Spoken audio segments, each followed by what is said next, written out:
Bienvenue à Grand Reportage.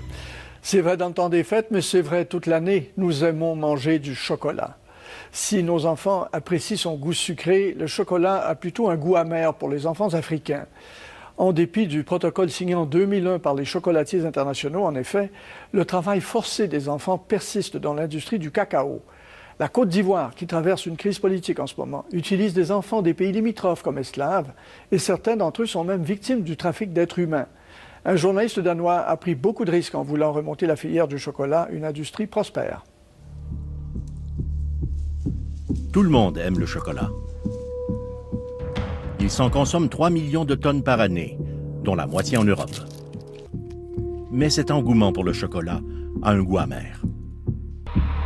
Pendant que les petits occidentaux se régalent de cette friandise, les enfants africains vivent tout autre chose. Un large éventail d'organismes accuse l'industrie du chocolat de fermer les yeux sur le trafic des enfants qu'on force à aller travailler dans les plantations de cacao.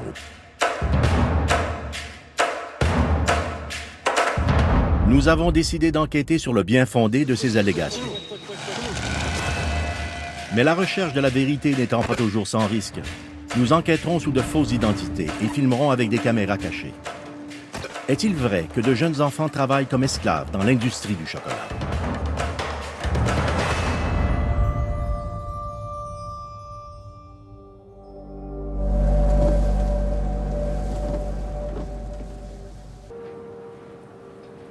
Notre enquête s'amorce à Cologne, en Allemagne. Chaque année, l'industrie du chocolat s'y réunit pour promouvoir et vendre ses produits. Comme le chocolat est principalement fabriqué à partir de fèves de cacao, nous voulons d'abord savoir d'où vient ce cacao. The cocoa beans is from South America or Africa? Africa. Okay. Elfenbeinküste. Africa and South America. Mostly from Ghana and Ivory Coast. Ivory Coast, yes. Okay. Ivory Coast. Ivory Coast, yes. La Côte d'Ivoire est le plus grand producteur mondial de cacao. Mais plusieurs rumeurs courent sur l'existence d'un trafic d'enfants esclaves. D'où proviennent vos fèves de cacao? Les fèves de cacao viennent d'un peu partout au monde, mais la majeure partie provient d'Afrique, de la Côte d'Ivoire et du Ghana. Savez-vous d'où viennent exactement les fèves de cacao en Côte d'Ivoire? Notre système de traçabilité remonte jusqu'aux fabriques de chocolat en Belgique. Nous faisons affaire avec les 3 plus grands fabricants de Belgique, soit Barry Callebaut, Cargill et Belcolade. Que pensez-vous des rumeurs qui courent sur le trafic et le travail illégal des enfants dans l'industrie? Le mieux serait d'aborder ce sujet avec les gens de Barry Callebaut, parce qu'ils vérifient, ils suivent un plan. Ils travaillent de concert avec les coopératives dans ces régions pour que les gens reçoivent un juste prix pour les fèves de cacao. D'accord, merci. Le groupe suisse Barry Callebaut est le plus grand fournisseur de pâte de cacao pour l'industrie. La majeure partie de son cacao provient de la Côte d'Ivoire. Vous avez combien d'employés en Côte d'Ivoire? Pour la Côte d'Ivoire spécifiquement, je n'ai pas le chiffre sous la main, mais nous avons environ 1000 employés dans les pays producteurs, sur un total de 7500. Que pensez-vous des rumeurs qui courent sur le trafic et le travail illégal des enfants dans l'industrie? Est-ce que ce trafic existe en Côte d'Ivoire? À vrai dire, je ne sais pas. Je ne sais pas si un tel trafic existe et s'il existe, je présume qu'il est rare. Je me suis rendu plusieurs fois dans les pays producteurs. Personnellement, je n'ai rien vu de tel. Mais, et j'insiste, si ce trafic existe, il faut le condamner fermement. Parce que c'est une chose, bien sûr, qui est absolument inacceptable. D'accord, merci beaucoup. Ici, personne ne semble prêter foi aux rumeurs de trafic et de travail illégal d'enfants. Nous avons décidé de pousser plus loin notre enquête.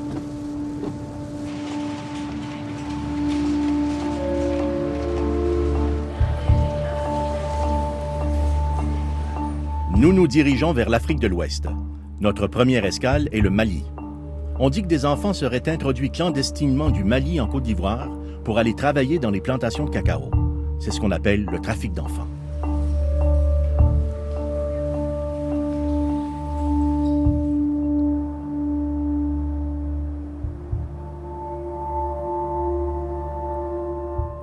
Pourtant, ce trafic d'enfants ne devrait plus être possible. En 2001, les plus grands producteurs de chocolat ont signé un accord, le protocole Harkin-Engel. Il stipulait que le travail et le trafic illégal d'enfants seraient interdits dans l'industrie du chocolat après 2008.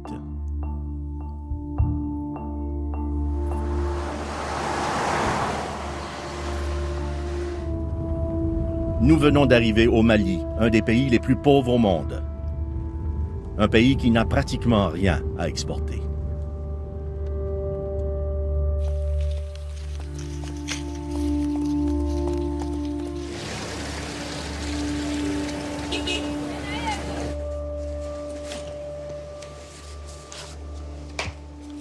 Les autorités nient tout trafic d'enfants. Nous travaillons donc sous de fausses identités et avec des caméras cachées.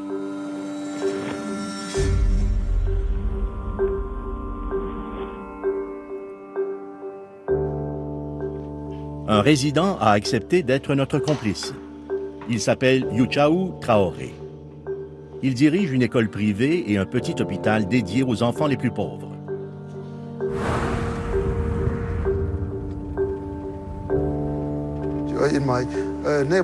Dans la région, ici, je vois cela tous les jours.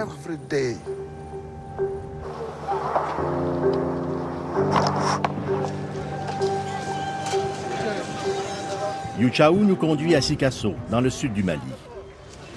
Voilà la gare d'autobus. On nous dit que le trafic commence ici, à la gare d'autobus. Cette gare est au carrefour de tout le trafic qui se fait avec la Côte d'Ivoire. Youchaou nous explique que les enfants sont emmenés en autobus jusqu'à la ville frontière de Zégoua et que de là, on leur fait passer clandestinement la frontière.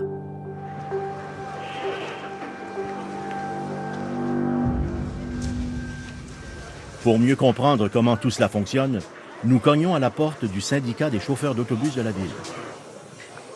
Qu'en est-il du trafic d'enfants? Le trafic d'enfants a toujours existé.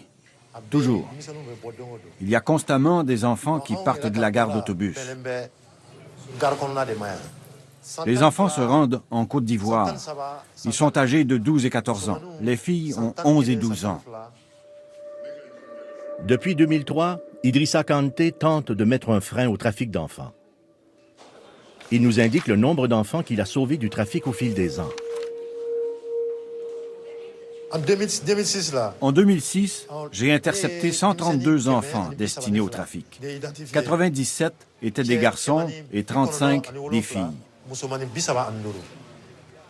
En 2007, il y en a eu 140. 99 garçons et 41 filles. En 2008 et 2009, il a sauvé plus de 150 enfants, dont certains âgés de 7 ans, des enfants du Mali, du Burkina Faso et du Niger.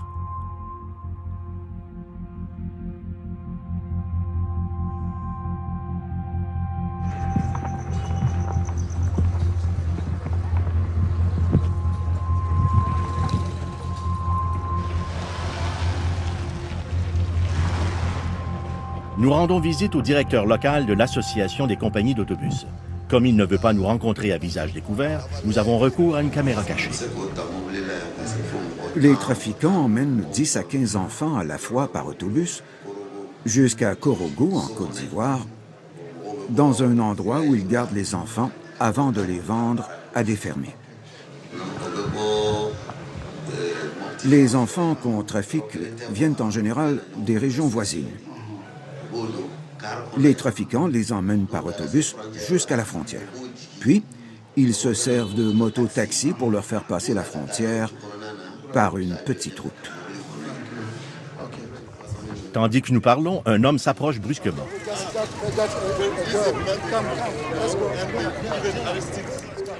L'homme a aperçu une jeune fille qui montait dans un autobus avec une trafiquante. Maybe I can step in here and look down. I will just step in and look. Mais le temps de s'approcher, la femme a déjà disparu. This is the girl, you know, that was they took out of the bus now. Yeah. What's your name? Ebomi. Ségou est un village situé à 450 km d'ici.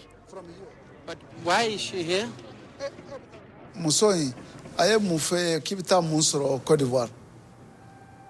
Ano akwani ngoko beta wasrai. Etu hagla kibita warsro. La fillette affirme qu'elle a 12 ans, mais Yuchao croit qu'elle est plus jeune. Elle était destinée à travailler à Boaké, une région où abondent les plantations de cacao. Isomo nyana fimbila wa. Mene sera kata sa warti bolo ube mufo. Oben korofo. Ni sera kata so sisa no warti bolo ube mufo. Wa fokone matawanyina.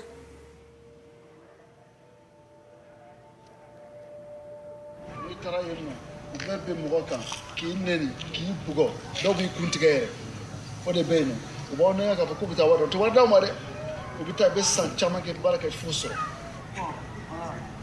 OK bon ambo fo che bon betante vraiment merci pour cette che courage OK.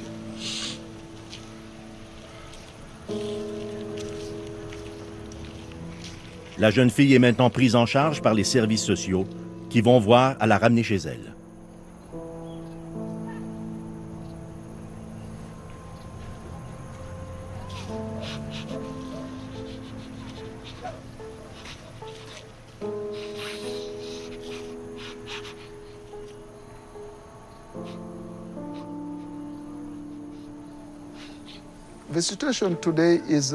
Je trouve cette situation extrêmement triste.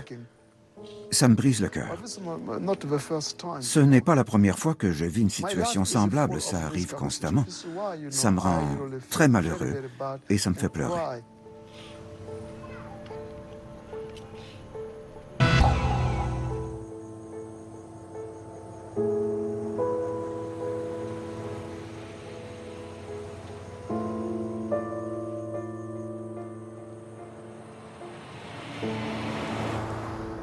Nous nous dirigeons maintenant vers Zégoua, mais en chemin, nous nous arrêtons dans ce village de 500 âmes.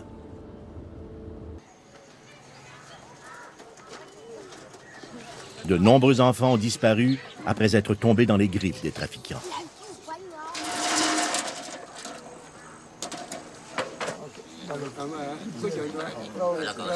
Combien d'enfants ont quitté le village pour aller en Côte d'Ivoire?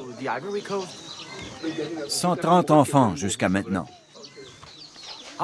Quand ils disparaissent, quel âge ont-ils? 12, 13, 15 ans environ.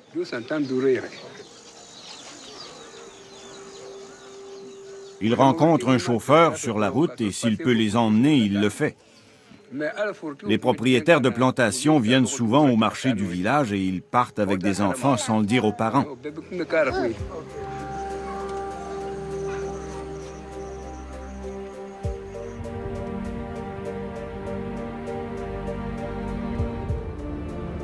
Nous repartons vers Zégoua, une petite ville frontière à quelques kilomètres à peine de la Côte d'Ivoire.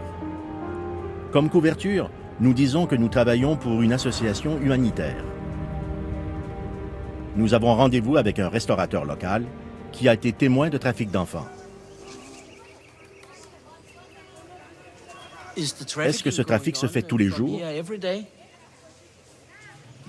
Il y a des jours pires que d'autres, mais ils emmènent des enfants tous les jours. Quand les autobus arrivent à la gare, les enfants débarquent rapidement et ils continuent sur des mototaxis. Ils se dépêchent parce qu'ils ont peur de la police. Notre restaurateur contacte un trafiquant qui transporte les enfants sur sa motocyclette. 1 heure plus tard, le trafiquant arrive. Nous avons promis de ne pas révéler son identité. Le trafic d'enfants à la frontière n'est pas l'affaire d'une seule personne. Quelqu'un les emmène à la frontière, un autre les fait traverser et une troisième personne les reçoit. Ce n'est pas l'affaire d'une seule personne.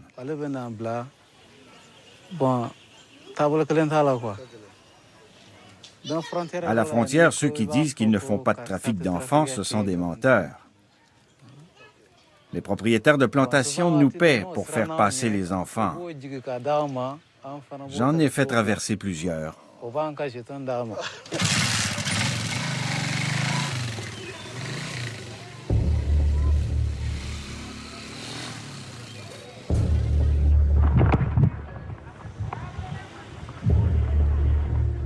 On nous dit que le trafic d'enfants se fait à partir de cette gare d'autobus. Officiellement, c'est ici que se traverse la frontière. Mais notre restaurateur affirme que les trafiquants empruntent plutôt cette petite route. Elle mène directement en Côte d'Ivoire. Nous revenons attendre le prochain autobus.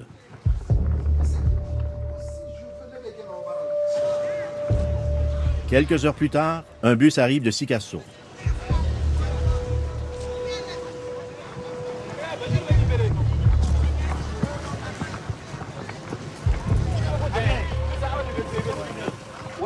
Mais que font les garçons?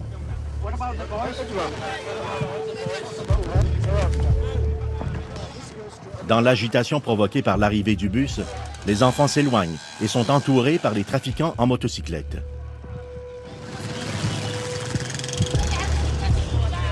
Ils vont leur faire passer la frontière.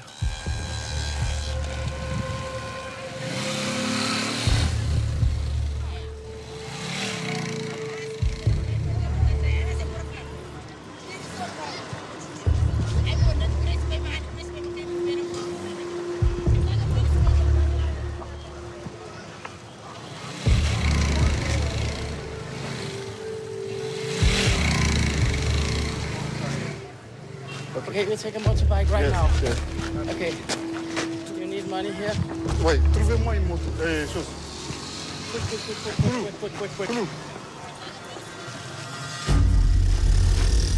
Nous suivons les trafiquants sur la petite route de terre.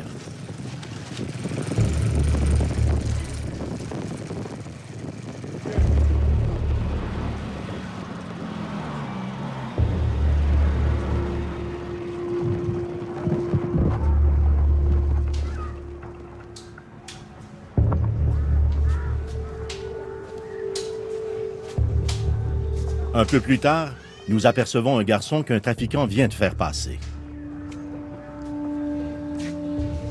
Hey, Eddie, pourquoi tu pleures? Hein? Pourquoi tu pleures? Hein? Hein? Ali et Johnny. Hein? Ah. Ah. Ode? Ika munde do? Amara. Eh bien, Malia. Amara. Dia ngalo fora. Mule.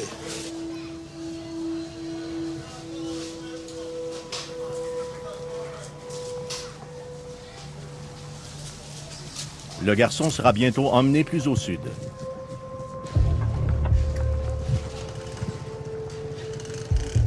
Nous quittons la ville de Pogo, située dans le nord de la Côte d'Ivoire, une région contrôlée par les milices locales qui collaborent avec les trafiquants d'enfants.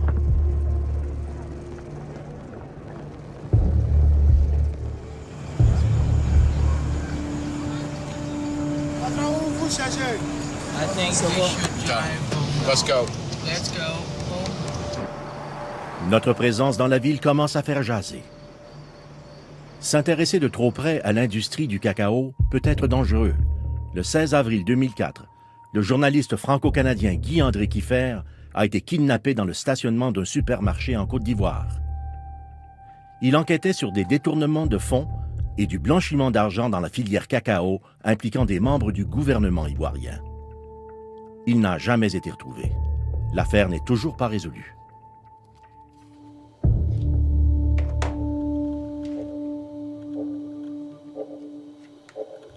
So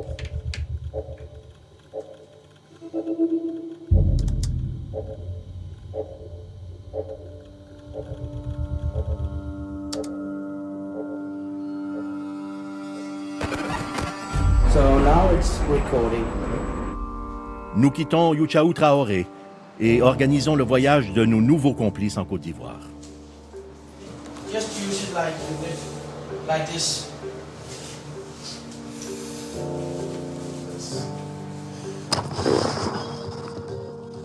Leur mission consiste à visiter les plantations de cacao pour voir si des enfants y travaillent.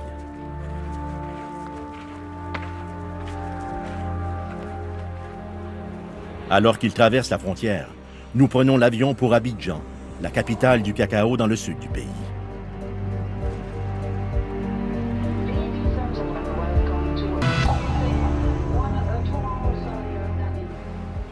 Abidjan abrite les bureaux des plus grands chocolatiers au monde. Nestlé, Cargill, la société ADM et Barry Callebaut. Elles ont toutes pignon sur rue ici et emploient plusieurs centaines d'employés. 42% de la production mondiale de cacao provient de la Côte d'Ivoire. À elles seules, ces sociétés achètent pratiquement toute cette production. À Abidjan, nous rencontrons Andjé Aboa, journaliste pour l'agence Reuters et qui se penche depuis des années sur l'industrie du chocolat. Il nous décrit le processus de fabrication, de la plantation de cacao jusqu'à la chocolaterie. Les cosses de cacao doivent d'abord être récoltées dans une plantation et leurs fèves séchées au soleil. Ensuite, ces fèves de cacao sont achetées par des intermédiaires à 1,40 $ le kilo et revendues à des exportateurs ivoiriens.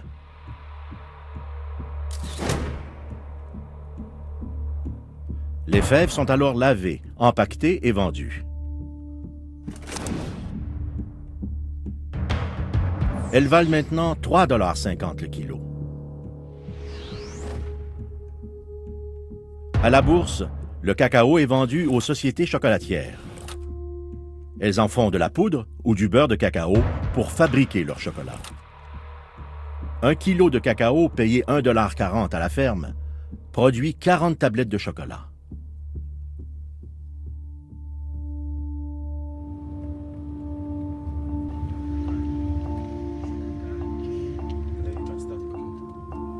Nous rencontrons la direction du 3e plus grand exportateur de cacao au monde, SAF Cacao. Ils exportent aux États-Unis et en Europe. Leur profit annuel avoisine les 190 millions de dollars.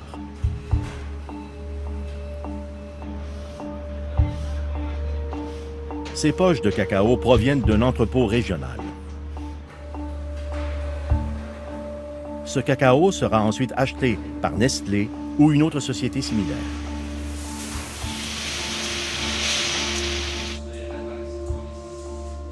Tout d'abord, il faut que vous sachiez une chose.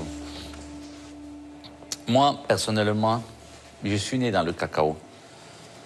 Et j'ai jamais trouvé un enfant de 10 ans ou de 15 ans ou de 16 ans ou bien de 13 ans travailler dans une plantation. Il n'y a pas d'enfants dans les plantations.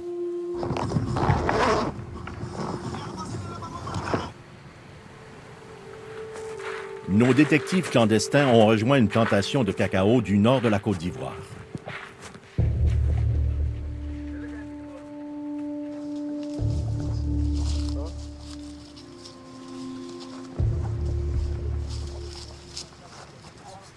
Ils voient plusieurs enfants. Certains ont des machettes dont on se sert pour récolter l'écorce de cacao.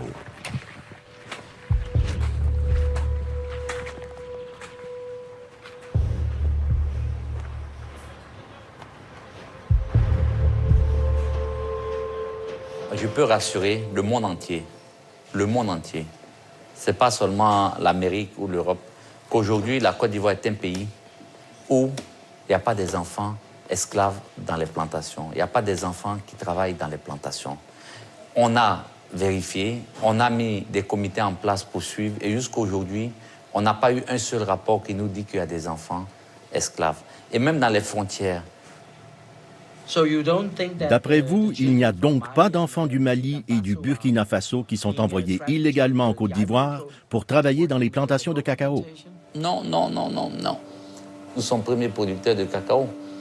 Nous sommes premiers producteurs de cacao et si on n'achète plus le cacao, vous savez un peu c'est quel désastre ça va créer au monde. Donc aujourd'hui, il ne faut pas jouer avec ces mots-là. Je pense qu'on a les preuves, on peut venir voir. Il n'y a pas des enfants esclaves dans les plantations. Ali Lakis est l'un des plus grands exportateurs de cacao au monde. Il vend notamment du cacao à Nestlé. Il est catégorique. Il n'y a ni trafic, ni travail illégal d'enfants en Côte d'Ivoire.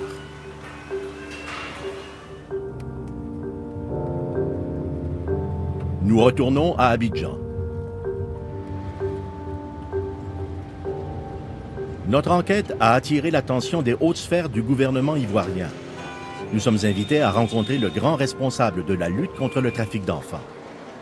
C'est le bras droit du président et il a demandé à nous voir lorsqu'il a appris qu'on enquêtait sur le sujet.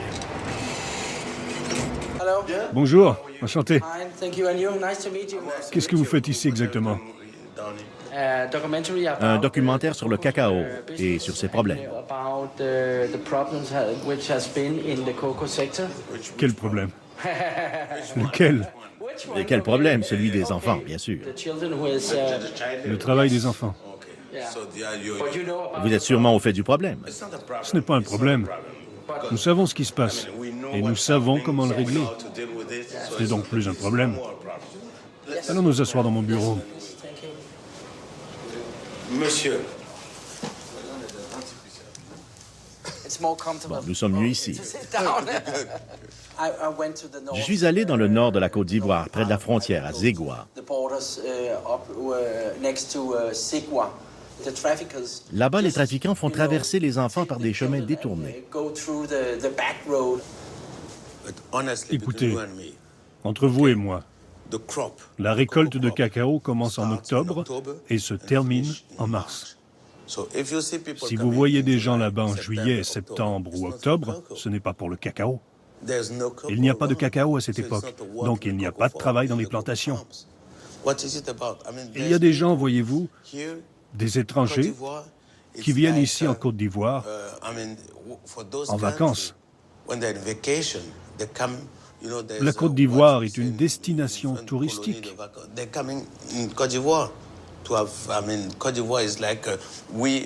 Nous aimons bien aller en vacances, en France ou aux États-Unis.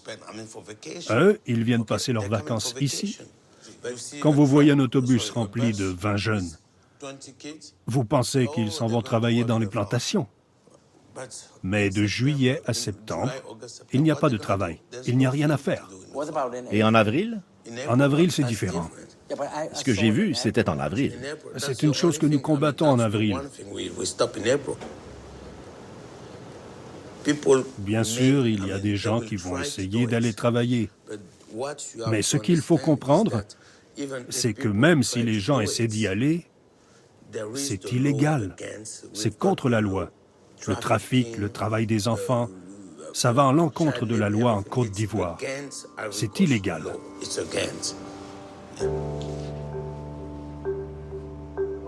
D'accord, merci de m'avoir reçu. Non, il n'y a pas de quoi. Merci. Merci beaucoup.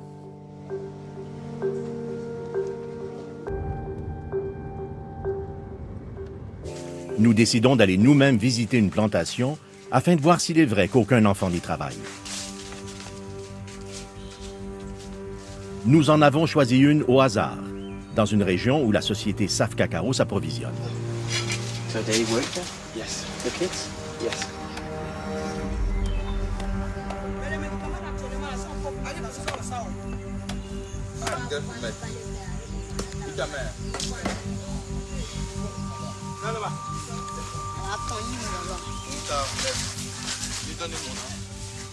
Nous tombons sur un homme et 4 jeunes garçons. Ils viennent tous du Burkina Faso. Ils n'ont pas l'air d'être en vacances.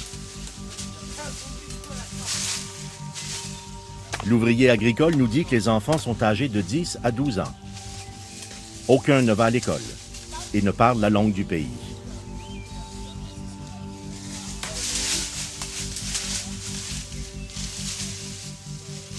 Selon les lois internationales du travail, tout ça est illégal.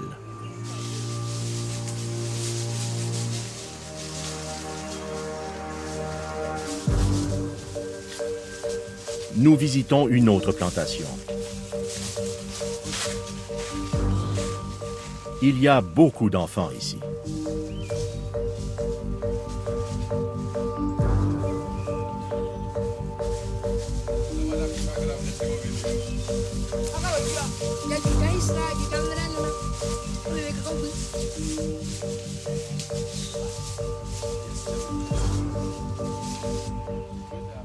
Nous rencontrons d'autres ouvriers agricoles. Oui, tout est fini? Oui. Ah, ok. Donc, vous allez boiter maintenant? Ah, vous reprenez le travail à quelle heure? Le travail, ça va recommencer à quelle heure? À 3 heures. Okay. C'est les enfants de qui? Il a voyagé. Ah, ok. Ça va? Ça va. Donc, vous tous travaillez dans le cacao là, mais actuellement c'est le repos, c'est ça? Vous avez fini de récolter? Manifestement, les deux travailleurs se méfient de nous. Merci, hein?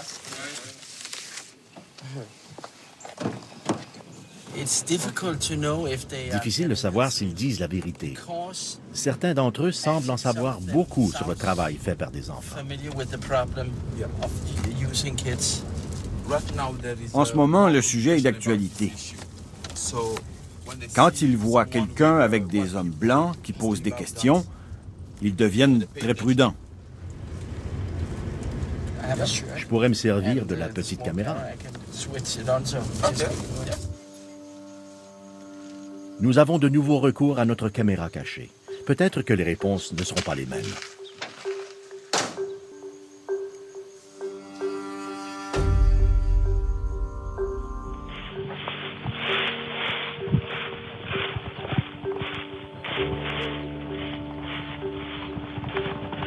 Nous rencontrons le propriétaire de la plantation.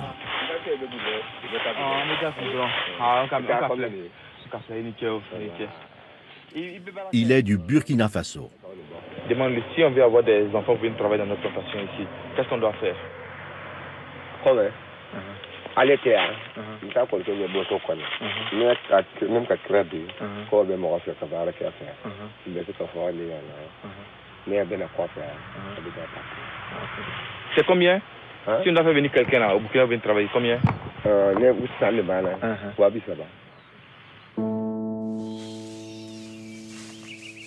On peut acheter un enfant du Burkina Faso pour 320 $. Et cela avant même de marchander. À ce prix, le transport est inclus, ainsi que l'usage illimité de l'enfant. La plupart des enfants ne sont jamais payés.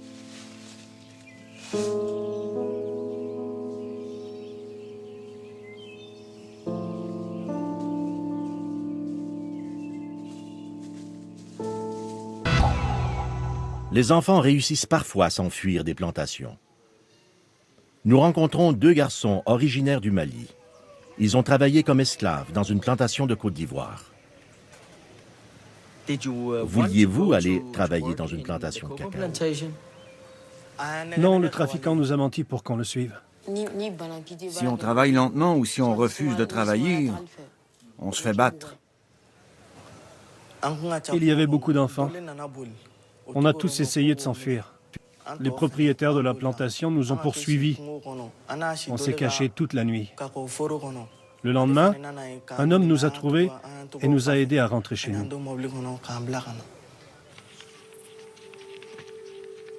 Dans l'industrie du cacao, le travail des enfants est très répandu.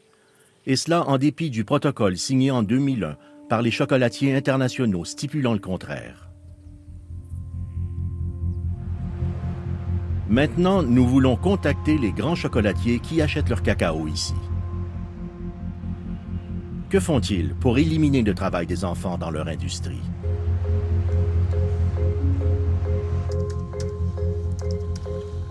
Dans le cours de notre enquête, nous croisons des gens d'Interpol. Un peu avant notre arrivée à Abidjan, ils ont monté une opération ciblant certaines plantations de cacao dans l'est de la Côte d'Ivoire. Bonjour, monsieur. elle s'est déroulée sur les routes, elle s'est déroulée dans les marchés, elle s'est déroulée dans des plantations où nous sommes allés en profondeur dans les 2 premiers jours pour aller chercher des enfants. Et le second jour, nous sommes revenus à l'intérieur de la ville. Mais bien évidemment, quand on était au dernier jour, les gens se sont rendus compte que la police était présente. Ils ont commencé à cacher des enfants. Donc les enfants, on les cachait dans les maisons. Et puisqu'on n'avait pas accès aux maisons. Combien d'enfants avez-vous secourus avec l'opération BIA? Au total, nous avons eu à intercepter 65 enfants. Les 65 enfants, nous les avons remis à la structure chargée de l'audition des enfants. Ce sont des spécialistes d'assistance sociale, des assistants sociaux. Donc c'est eux qui ont fait l'écoute des enfants. En se référant au rapport d'Interpol, il nous indique que les enfants venaient du Mali, du Burkina Faso, du Niger, du Togo et du Bénin. Nous avons effectivement interpellé des trafiquants. Ils étaient au nombre de 8. On les a auditionnés. Avez-vous été surpris de trouver des enfants qui travaillaient dans les plantations? Surpris? Non. L'ampleur du problème ne fait aucun doute. Les grands chocolatiers devraient normalement être au fait de la situation, puisqu'ils emploient chacun des centaines d'employés en Côte d'Ivoire.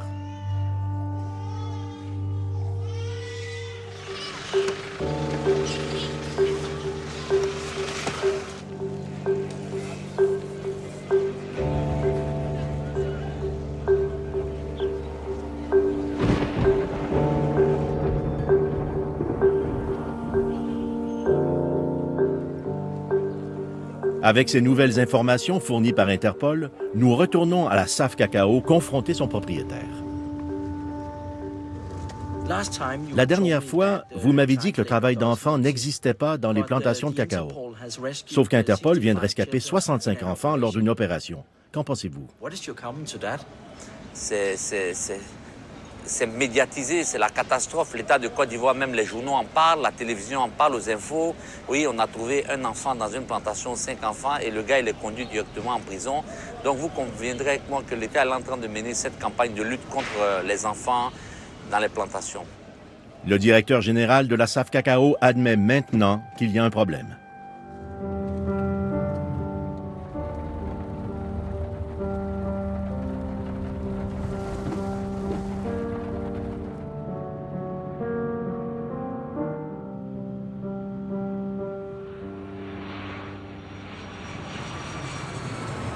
Nous nous envolons ensuite pour Genève, en Suisse.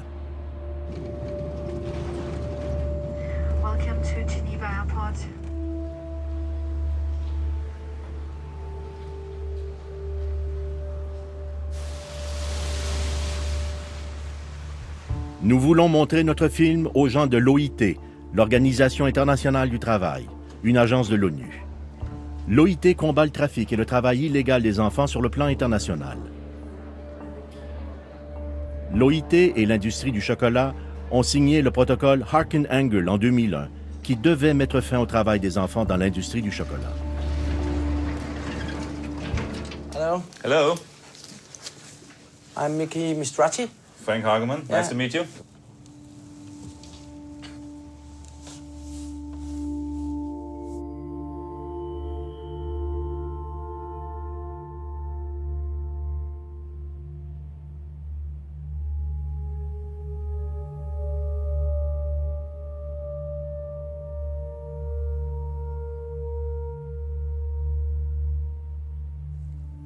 Yeah.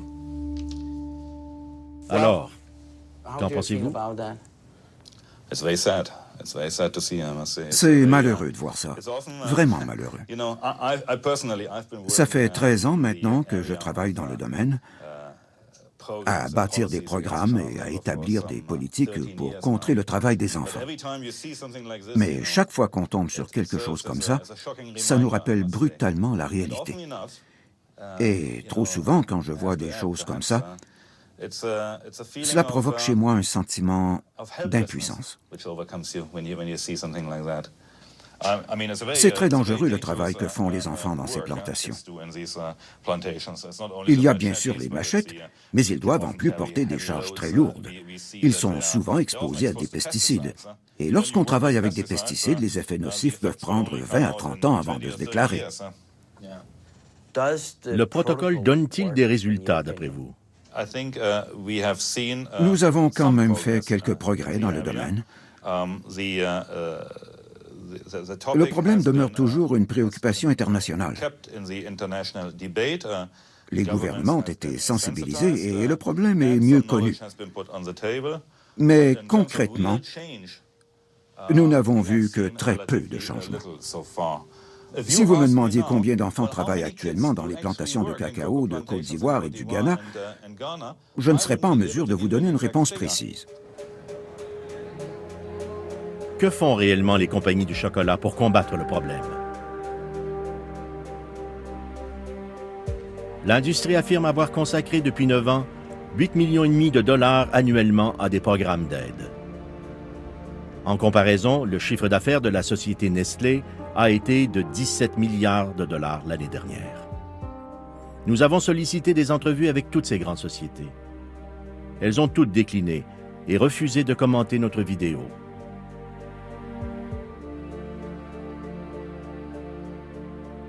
Par contre, elles ont publié un communiqué par le biais de leur porte-parole commun.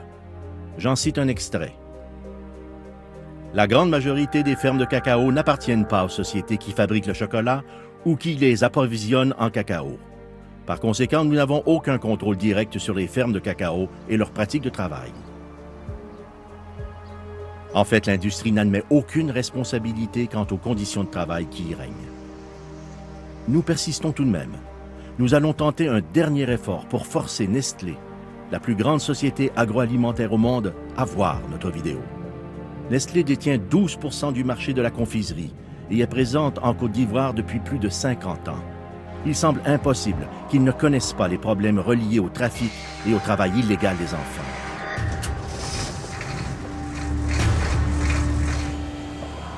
Nestlé aura maintenant la chance de voir comment la plus grande partie de son cacao est récoltée.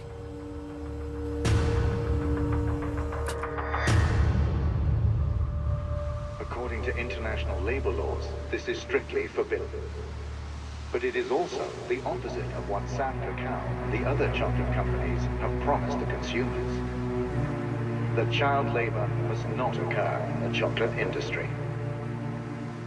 In 2008 and 2009, he rescued over 150 children.